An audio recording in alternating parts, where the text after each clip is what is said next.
In this example, we're asked to find the Fourier transform of a one-sided exponential function as defined in the question here. This is a normal exponential function for x greater than 0, but has a value 0 when x is less than 0.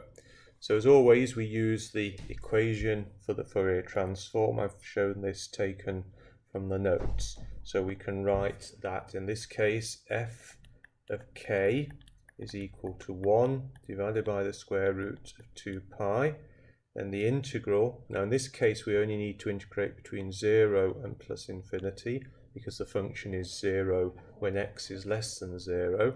And then in this range the function is given by e to the minus lambda x.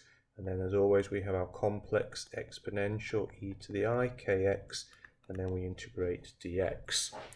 The next step is to combine the two exponential terms, so we can write the integral as 1 over the square root of 2 pi, the integral between 0 and infinity, and then we write it as exponential e to the minus, and then we have lambda plus I k, and then we have a common factor of x like that. And now we have simply the integral of an exponential. The term in brackets we just treat as a constant. So this will then integrate up as follows. F of k is equal to, again, 1 divided by the square root of 2 pi. And then as always with an exponential, we are left with the same exponential function. And in the bottom, we bring out a factor of the constant and the exponential. So we have a factor of minus lambda plus I k like that, and then the limits are 0 and infinity. So all we need to do now is put in the limits. Now the upper limit will be an e to the minus infinity. It doesn't matter about the constant, that it's imaginary.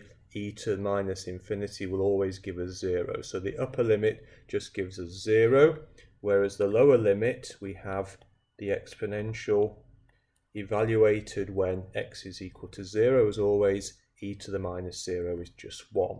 So this gives me minus 1 on the top because it's the lower limit, and then on the bottom we still have lambda plus ik like that.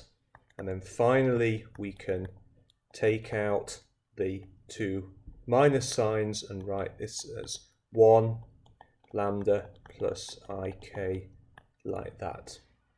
This is the answer. We could go further to get the i's into the top of the equation by multiplying top and bottom by the complex conjugate, but in this question this is as far as we need to go.